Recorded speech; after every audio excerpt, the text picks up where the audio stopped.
างหลังก็มีทางหน้าก็มีโอ้ยตายทางหน้าเอาเดี๋ยวทางหน้าเอาทางหน้าก่อนทางหน้าก่อน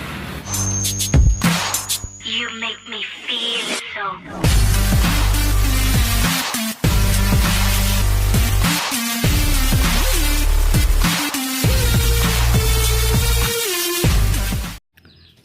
ก็สบายดีชาวฟรีไฟทุกคนนะวันนี้ก็อยู่กับเฮาใน LM2 ตำเคยตำเก่าตำสักตำแหลงนะวันนี้ก็มาเป็นพิเศษเนาะก็ว่ามาเดี่ยวต่อซีทุยเดี่ยวตัวเดียวเนาะ1 ต่อ 1นะครับผม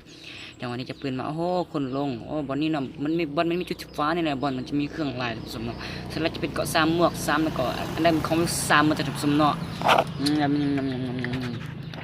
แล้วก็จะแบบซีนมินเอามินกลางกับนูเดี๋ยวเอามาสกามีแต่สกาพื้นรูดกูอยู่ซ้ายเดี๋ยวเอาสกาขึ้นหน้าเอาเดี๋ยวซีนลงหลังเดี๋ยวกลางมินก่อนจิ๊ดเดี๋ยวฟังเครื่องคอนเถอะเดี๋ยวเอายาก่อนมันก็ว่าขังกระตุกกระติกช่างแมวไป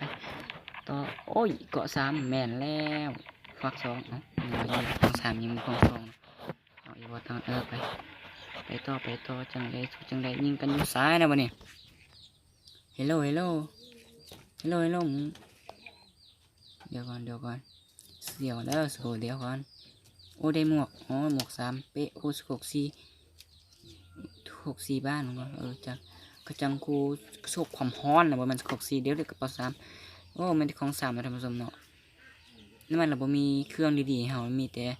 AR สิเดี๋ยวยิงกันอยู่ใส่ปุ๊บปั๊บปอกอยู่หันไปใส่แล้ววะไปใส่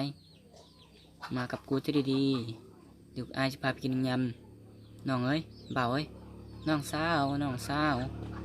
หมวกซ้ำอยู่พี่บอกว่าน้องสาวว่าเสียงรถฮานั่นก็เนาะบ่าวได้ยินเสียงรถอยู่แล้วท่านผู้ชมยำมันนี่ก็วันเกมมาฮาโหลดเนาะเพราะว่าเขาไปอัปเดตมาจำไม่ได้ไปลบไปรัดแม่งทึกโปรแกรมมันเลยลบแล้วก็โหลดมาแน่แวบๆเป็นคนนั้นเป็นคนที่บนนี้วัตตากูฟาดเองกินผักบ้งบันไดเนี่ยสมนอนดึกเลยเนี่ยจังหวะนี้โอ้ยแม่นแล้วนั่นจังหวะลุยืนกินแว่นอย่างหันยืนกินดันเกากลางตีหันน่ะโอ้ยเนาะคนยิงกันบุบปับมันแล้วยืนเกากลางอยู่แจนมีเครื่องมั้งเดี๋ยวกลางมีกันปุ๊บจิ๊กคือจะหมดละคนทีนี้คนเบิ่งเราก็3 คนเนาะคือว่าเน็ตกากก็เบิ่งระดับ60 ปลาย50 ปลายเนาะถ้าแม่นเน็ตของเขตนครหลวงจันทร์คือแบบสไตล์แบบ20หรือว่า10 ปลายแบบนี้เนาะจังได๋เนาะพอลิ้นได้นะสมเนี่ยไอวอโอ้ยสมสู่ในตาฟ้าทุยสมสู่ในตาวอเนาะเป็นไอวออยู่นี่เนาะไปต่อการแถวยิงคนเมื่อนี่แลนเมื่อก็ต้องผักจากน้อยผักออกมาแล้วผักลายเคยนอนลายจนตายโพงไปต่อถึงเห็นเห็ดก็เป็นแนวหนึ่งเนาะยิงไปแล้วเลือดก็เพิ่มเถื่อ3เถื่อ2คือเพิ่มเถื่อ5%เนาะเลือดของมันเพิ่มเถื่อ5นี่กูยิงอย่างแปลบแบบนี้กบแทรกยิงเลือดแต่ MC1 บ่มีสโคปไปต่อที่เขตเบียร์อยู่ใส่วะเอาเบนไว้ยิงปอกแมงเบนอยู่ต้นไม้บ่เบนเตียงนอนนั่นเดี๋ยวเอาลงหลักเสาไฟนี่ก่อนเสาไฟที่แตงยังบ่มีไฟมาหลักเสาไฟอยู่ใส่วะนี่แหละเล่นหัวจกปอกงั้นยิงหัวเอายิงหัวบ่ทึกให้จักเขาเปิดควบคุมเองวันนี้แล้วว่าช่วยเล่งวันนี้เนาะถ้าเราโหลดมานี่คือมันช่วยเล่งท่านผู้ชมเนาะอันนี้ก็ยังไม่ได้ปรับกันตั้งค่าปรับแต่มืออย่างนั้นละแต่ก็จังได้สโคกไว้ช่วยเล่งมาเดี๋ยวไอ้ซับสโคกให้เบิ่งท่านผู้ชมจังได้ก็ฝากกดไลค์กดแชร์กดติดตามคลิปนี้ด้วยนะท่านผู้ชมยิงกันทางกองอย่างนี้เดี๋ยวเป็นกระทะก่อนกระทะคู่ชีวิตบ่ต้องคิดว่ามันตายค่ะมีกระทะยิงที่กระทะต้องแต่งดีกว่าเกาะสำกระทะหัวแบนเนี่ยเกมเนี่ยก็จะมันหูดีหูใจคุณเบิ่งเนาะทุยหูใจคุณลิ้นเนาะตัวยาวก็มี10 กล่องแล้วกูพยายามตายแล้วสู้ยิงกันสร้างตะพือลุมทากูได้ตอนนี้ก็2 คิวไปละเอาผลเลือกพี่ก็10 ปอกินเห็ดมีแหละกินลายจะได้เป็นมันสั่งมันต้นอยู่ใส่เนี่ยยิงกับบอถึกจักหน่อยที่ทำบอดบ่เนี่ยเดี๋ยวแมนบ่แมนทำสมคันแมนบอดกูเราบ่แมนคอมเมนต์ของกองนะผสมเนาะอันนี้ที่มันบอดให้มันคนไต่5แล้วเมื่อกี้เนี่ย ไอ้หัวเอาตุกก็ลืมเนาะเปิดสวยเหล่งเนาะหิแม่ซุกูละเปิดสโคกแน่ในหัวเดี๋ยวเก็บเครื่องบาดนี้ก่อนโอ้นี่บ่แม่นบอดนะท่านผู้ชมบอดหาแต่งยิงออกบัดสาวไปเอาอยู่บ่ตัวแล้วเอายิงสังดินปั๊บบ่ตายเป็นสกะปั๊บอยู่ไปก่อนนักโลกให้สกอร์มาลงเดสกอร์อย่างไรเดี๋ยวบอดเดี๋ยวก่อนเด้อบอดมึงเฝ้ายิงกูรู้ว่ามึงอยากยิงกูแต่มึงก็อย่าเฝ้ายิงกูไอ้กูฆ่ามึง อะไรก็กูแล้วมึงเดี๋ยวเปลี่ยนเอาสเปซเดี๋ยวก่อนเนาะเอาปืนนี่มันสะเกินไปแน่มันเล่นพินสั่งบอดกินเฮ็ดไปทำสมได้เปลี่ยนเอาสเปซกันแบตมึงมีลูกนี่แหละลูกมาลูกซองวะเนี่ยอย่าเอาสเปซนั่นแหละเดี๋ยวเก็บเครื่องบานเยี่ยนก็มีสั่งเนี่ยชวบลูกซองเอาลูกไปอีกเลือดว่าแล้วเลือดมีเข้ากองบ่ต้องยาเลยท่านผู้ชมมือถือมันค่อนข้างจะแรดเพราะมันฮ้อนอากาศของประเทศเรามันฮ้อนวังอยู่เนาะบางเขตก็จะฝนตกแล้วเนาะเพราะมันฮอตเดือน8 เดือน7 เดือน8แล้วเนาะที่ไหนก็จังได้เว้ยเดี๋ยวไล่ลังเองไล่ลังลอยลังเอาเฮ้ยมึงเล่นไปสั่งเอาถึงตัว1 โอ 15บ่ตายก็บ่ฮู้เลยเนาะเดี๋ยวไปใส่เฮ้ยโอ้นั่นคือจะเป็นบอดบ่แม่นหมูตัวเอาอีนี่ก่อนโอ้กูซ้ำมันหมดจะตายแล้วเดี๋ยวซ้ำมันหมดจะตายแล้วเฮ้ยเดี๋ยวโอ้เม่งเฮียนี่ไอ้บอดท่านผู้ชมคือว่าเจอแต่บอดเว้ย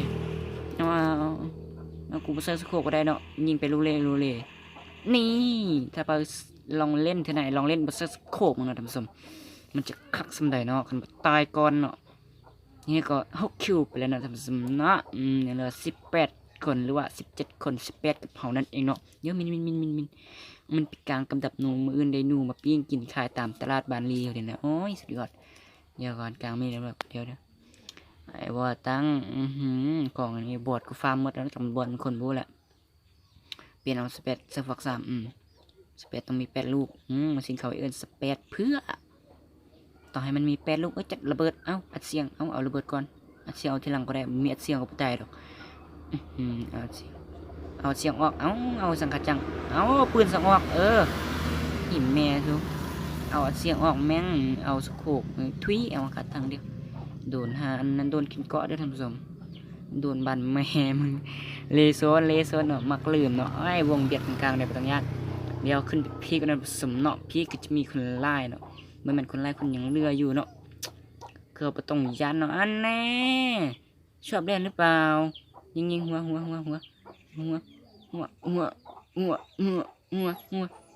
เอาตัวก็ลืมเนาะเอาสวยเล่งเนาะซับสโคปให้เบิ้งนะท่านผู้ชมเดี๋ยวไปมอนใน1ให้แล้วซับสโคปให้เบิ้งนั่นซับปั๊บเนี่ยมาตายสิปั๊บโอ้เลือดมันมีเท่าไรท่านผู้ชมงูตายยากปั๊บ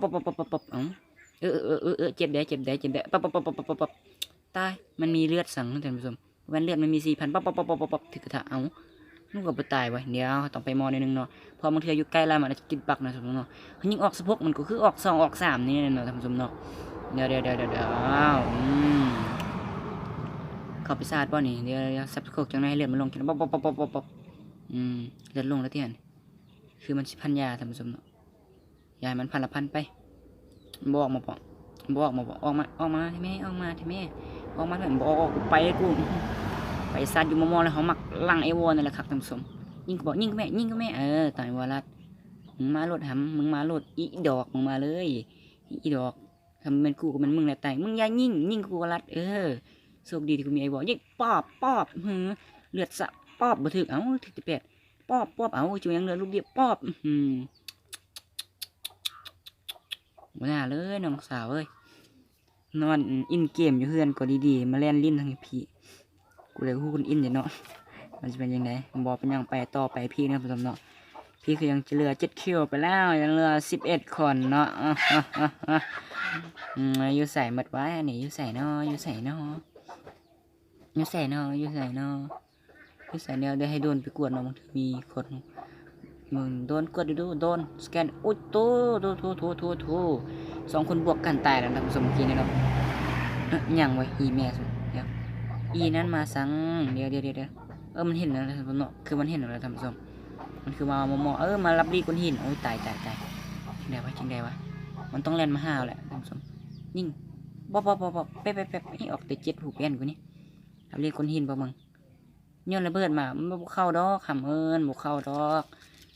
มึงย้อนระบ่หันเดี๋ยวไปกูย้อนเด้มึงย้อนบ่เข้ามึงย้อนบ่ฮอดบ่ถือกูดอกบัดกูย้อนมันมีหวังทึกมึงได้เอานี่ไปกินลูกเดียวก็พอตายเบิ่งก่อนบูมโอ้136บ่ตายก็บ่แล้วบัดนี้มึงจะไปไสเดี๋ยวยิงลูกเดียวก็ตายเลยนะ2ลูกซ้ำหีแม่เดี๋ยวเก็บเครื่องเอ้ยเนาะเดี๋ยวเก็บโอ้เก็บแล้วแม่น้องเก็บยาได้บ่ต้องยืนซื่อๆทำสมเดี๋ยวหัวมึงแตกเอ้าปุ๊บมันยิงป๊อบเจ็บโอ้เหลือยังเหลือ2ไม้ก็ทำสมมันอยู่ใส่วะเดี๋ยวพันยารัวๆอยู่ให้ไรอยู่พุ่นอยู่เฮือนนี่ห้างเนาะเดี๋ยวพันยาไว้ทางหลังก็มีโอ้ยทางหลังทางหน้านี่คือบ่มโอ้ยเดี๋ยวทางหน้าข้างหลังก็มีโอ้แต่ทางหลังเอาทางหลังนี่ก่อนเกือบกูทำสมไว้เกือบทำสมเกือบโอ้ยหายำหาตำกูขี่กูแบนกูนี่กูขี่กูนี่เกือบตายทำสมเดี๋ยวไปเอาไอ้ดอกก่อนมันมีเกาะซีนั่นเกาะซีโอ้เย็ดเกมาตาฟักเกอร์เดี๋ยวนี่ก่อนทำสมนี่มันคือจะเล่นขบวงกันทำสมเดี๋ยวเขาก็เล่นขบวงก่อนไปสาดกันอยู่กลางวงนี่มีวังหอยตายได้นะทำสมเนาะเดี๋ยวเดี๋ยว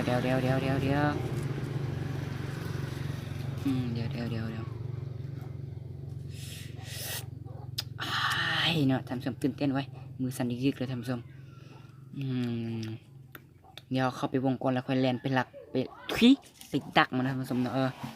ไปดักมันก่อนถ้าเพื่อนๆคลิปนี้ก็ฝากกดไลค์กดแชร์กดติดตามกดกระดิ่งแจ้งเตือนมีซ้ำมีกดติดตาม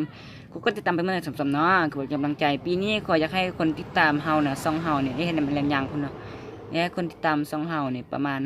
500คนก็พอนะสำหรับปีนี้ขอได้500คนนะเดี๋ยวไปดักไอ้พวกแบนก่อนเดี๋ยวเอายิงกับบ่ถึกไว้เอายิงบ่ถึกเอาเดี๋ยวกูก็สังเกตแต่เกาะกูสังเกตเลือดเนาะคันเกาะแตกนี่ตายเดี๋ยวทางหลังก็มีทางหลังคือมันบอดที่มันคนตายแล้วเมื่อกี้กูเดี๋ยวอยู่แซมเดี๋ยวพันยาก่อนพันยังไม่ได้เอาเฝ้าออกมาสักเดียวพันระเบิดโอ้ยเดี๋ยวพันยาก่อนนะผู้ชมเอาระเบิดก็ไปกินเอาระเบิดก็ไปกิน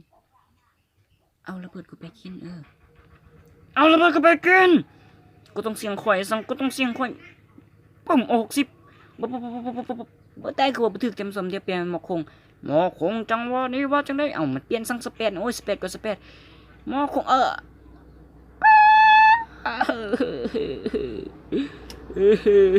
จะได้ฝากกดไลค์กดแชร์กดติดตามคลิปนี้เนาะยังไงก็พอกันเท่านี้เนาะท่านผู้ชมเนาะยังไงก็คันมากก็ไลค์กดแชร์กดติดตามคลิปนี้เนาะ